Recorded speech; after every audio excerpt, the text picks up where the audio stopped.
Here I am, almost lifelike. I am delighted to be here. I'm always a little nonplussed as to how to start a talk like this because I spent many, many years in Japan, and I know you always start with an apology. In America, you start with a joke. So what I've historically done is tell a bad joke and then apologize for it. It seems to cover the bases. But I'm going to start a little differently today. I'm going to start today by telling you all what an honor it is to be able to speak at a conference that celebrates one of the most extraordinary statesmen in American history. I was reading a review just this week in the New York Times about a new book about Thomas Jefferson, in which it's an attempt, I think, to restore his slightly tattered and tarnished reputation. And the reviewer was very erudite and referencing a lot of the early statesmen, founders of our nation, and all tinged with a bit of regret, which is, where are they now? And I have to say, as I was reading that, I was thinking, what an opportunity I have to speak in front of a conference that celebrates one of the true giants of our generation, who reflects those values every bit as much as the early founding fathers did in terms of helping define our country and continue building on the great experiment as it was then, and I think still should be called. So it is a real honor to be here, and I am pleased to be with you today. We're very proud here at the University of Washington to share that legacy with Senator Jackson. He commuted from Everett to attend the University of Washington, graduating, as they said, with a degree in law. He stayed involved with the university. He loved students, even when he didn't agree with students or when they didn't agree with him. Frequently gave talks on campus. It didn't matter how many riots there were in the streets. Senator Jackson was there, willing to talk, willing to listen, and willing to try and understand what their concerns were. Particularly close relationship with Ken Pyle. No pun intended as I pile on the praise for this great professor. I have to confess that I do consider him one of the giants in the field. A great deal of what I know about Japan, I learned reading his terrific books in history. So it is a real honor to be here and talking a little bit with you about these issues. And Rasat, also, you certainly are included among that group of terrific internationalists this school has been proud to house for many, many years. We're also proud to house the Jackson School, to be sure. This allows us to be one of the, I think one of only 2 schools in the nation that has 8 area studies, federally funded area studies resource centers, national resource centers. A reflection, I think, of our geography, to be sure, and our understanding of how important it is that the university reach out to the world and that our students be prepared to be in that world. And that gives us an opportunity for great synergy with the National Bureau of Asian Research. This is something I have been telling Rich for some time. I've been a long consumer of your product, even before I had a chance to step foot in the Northwest. And the work that gets done here helps fulfill that Jackson legacy by helping us stay informed on what is, I think, without doubt, the central region in terms of thinking of geopolitical developments. I want to move to the theme now for the conference a little bit, and I have the great opportunity of being a little bit distant from the field, and there are a tremendous number of experts I see throughout this audience who are going to speak with great specificity about great details. And as a university president, one is blessed to not know details. But there is a certain advantage in that I want to use today, which is a chance to step back a little bit and think a little bit about Asia, and particularly Northeast Asia, and what is happening there, to try and put it in what seems to me a little bit of recent perspective. I'm not going to get too historical, because I think what's happened in recent years is actually a little distinctive. And in that regard, I wouldn't say ahistorical exactly, but a bit of an anomaly. One that I suspect is on the cusp of being corrected. And I want to talk just a little bit about that today. But the first thing I wanted to do was to basically sit back and say, this seems to me a conference where I can finish my speech and we can all go home. And the reason is very simple. You talk about leadership change in Asia. And one way of looking at leadership change in Asia is exactly as Rich was suggesting. We've got the China's 18th Party Congress that's making changes. We've seen the changes in North Korea. Japan's on its 8th or 9th prime minister in the last 7 or 8 years, going to have another one come mid-December or midsummer. And Korea is about to have its election on December 19th, in which they will elect the daughter of a politician who was there 40 years ago. So all this change is occurring, which makes this an appropriate topic. But I'd like to see anybody raise their hand and tell me if they think it will make any difference. So I thought. We've been watching these changes, and they have been fascinating. And yet it's amazing how little anything has changed. I was pulling some articles out of the New York Times, which I'll reference again in a moment. But they're looking at the 18th Party Congress, and the 18th Party Congress in China has basically said rather categorically that we have no intention of changing. We will never copy a Western political system, Hu Jintao says in a speech. The document that was produced was described by the New York Times as retrograde language that emphasized ideology stretching back to Mao. The list goes on and on of things they said, indicating that there isn't any real passion for change in any of these areas. Japan. I've been watching Japan with great interest over the past decade and a half, at least, probably 2 decades, trying to define any change that has occurred in Japan. And I see Don Hellman back there nodding in agreement. And if Don nods, I know I'm right.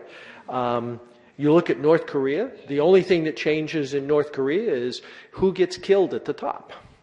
The policies for all the change, and now we have a younger son with the same haircut, and can see very little difference in terms of any intent with the talk about we're going to open it up and so forth, but with any real intent to change anything is just simply not evident. South Korea. South Korea, as I say, is about to elect the daughter of a leader who was the president 40 years ago. And Korea is about as steady and stable as she goes. Why? I mean, this is something that's been of great interest to me.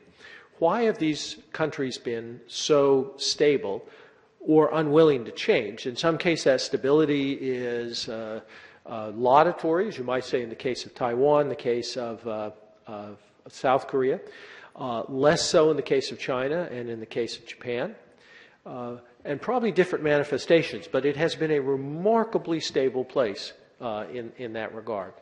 Japan, I think, is relatively easy to understand. As I think about Japan, I'm trying to put myself in the shoes of a Japanese politician. And here's what the politician would have to say to be honest about what needs to be done, which is, all of you, I want you to vote for me, and here's what I'm going to do. I'm going to finally unleash the banking system. I'm going to deregulate in a really profound way, and 15, maybe 20% of you will lose your jobs. And I'm really sorry about that. I have no money to do a social safety net, so you'll be perpetually unemployed, probably living, as the Japanese say, under bridges. And 15, maybe 20 years from now, this will be a better place for your grandchildren. Now, would you vote for me? It's not a platform that even President Obama could have won on, I suspect. It's not a platform that works, and yet it's what needs to be done in a certain way. So the Japanese political calculus is such that the Japanese keep electing somebody to do something, knowing resolutely that they don't actually want that person to do it. And hence you have politicians that are elected on platforms that I will fix this. There will be no pain involved. That can't be done. And hence they always disappoint.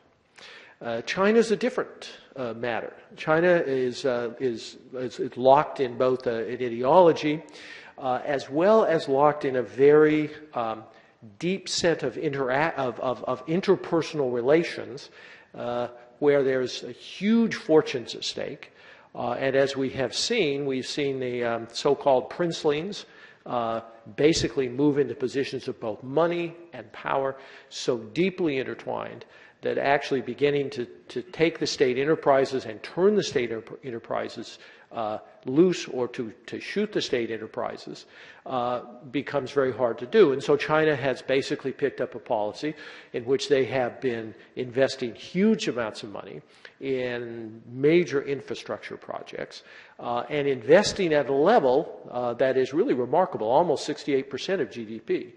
The highest that Korea, in its high growth period, ever invested was less than 60%. Japan was never higher than 58%. So we have this huge movement, and yet at the same time, we see these factories operating, the car factories, for example, operating at less than 70% capacity, in some cases as low as 40% capacity, at the same time that American companies and Japanese auto companies really can't keep up with demand. So we see a continued commitment to a form of economic autocracy that in the end locks them into a situation that makes it very hard for the leaders to retain their power on the one hand, and on the other hand actually be in a position where they can make fundamental changes. North Korea is obvious. North Korea is an extraordinarily illegitimate government of the most profound sort. It is a government that has no ideological legitimacy, has to rule by absolute control, and the slightest crack in that dam likely to unleash a flood of discontent that would overthrow the government in a very short period. So the manifestations and reasons for this stability may vary from country to country, but it's interesting how really remarkably stable all of these countries are in terms of their basic positions, despite the fact the leadership changes, whereas one might say the more things change, the more they stay the same in this part of Asia. So, having said all that, you're now excused. You can all go home. There's really nothing more to talk about. But I think that's actually not quite true, and this is the next 30,000-foot look at what at least I see emerging in much of this part of the world. And it doesn't mean that at the end of the day there really isn't change going on, and there isn't pressure for change that ultimately is likely to be, I think, highly transformative. But this change is largely something that's more unusual in some ways, though it does have tremendous historical relevance. If you look at, particularly if you look at China and if you look at Korea, change is bubbling up from the bottom. And you can see some interesting manifestations of that. It's sort of low level, but it's consistent. And I give you just a few examples of it to give you a sense of what's going on. Japan's an interesting study. We don't really think of Japan as having this low-level resistance to the government and things going on. But look at what's happened to the young people in terms of the hiring patterns and their willingness to go into the job market in the way that has historically been true. They are checking out of Japan in massive numbers in the way that historically they had gone into go into college, you get a job, you stay on that elevator to go all the way up, and then you retire at 55 or 60, and that has been a really profound and not only accepted pattern but preferred pattern, one to which everybody aspires. And don't get me wrong, there's still many people who are on that track. But what's surprising in Japan is, I think my suspicion is, for one of the first times in history, the large number of people who are coming out of college, or not even going into college, who are beginning to look at something different, saying how that is not entirely acceptable as a way of life, and what effect that's ultimately going to have in terms of a country with a rapidly aging population and an increasingly small population to support that rapidly aging population with fewer and fewer people in the workforce. Is going to create a very interesting set of dynamics that are going to push the government, I think, in ways that the government hadn't anticipated and certainly isn't prepared for. China, I think it's even more profound. Again, back to that source of all wisdom. I don't know why anybody reads New York Times, but I still do occasionally.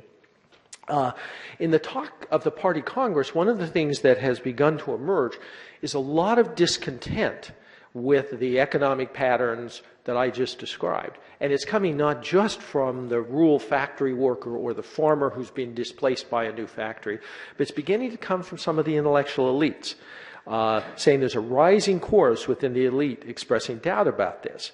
And they quote a number of people. The fact that these people are willing to be quoted is very interesting, saying that in addition to the rampant corruption, environmental degradation, that we need to build a real market economy, says one prominent industrialist who has made his money on this. In the next years, we should have a constitutional democracy plus a market economy. And others are saying the finance system is very corrupt. The country should allow private banks to do financing.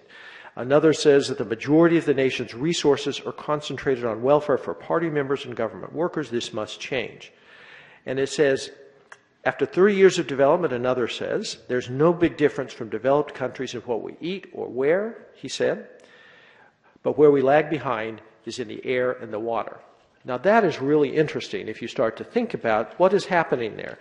And then you look at the number of, if you take as a barometer of instability the number of riots that have occurred. Food riots, riots over the siting of factories, riots over work conditions, and so forth. They are on an almost linear and almost exponential increase over the past 5 to 7 years in China. You couple that with some other really remarkable developments. The development that occurred just a few days ago, in which they were planning on building up in Sichuan province, in Xifang, a major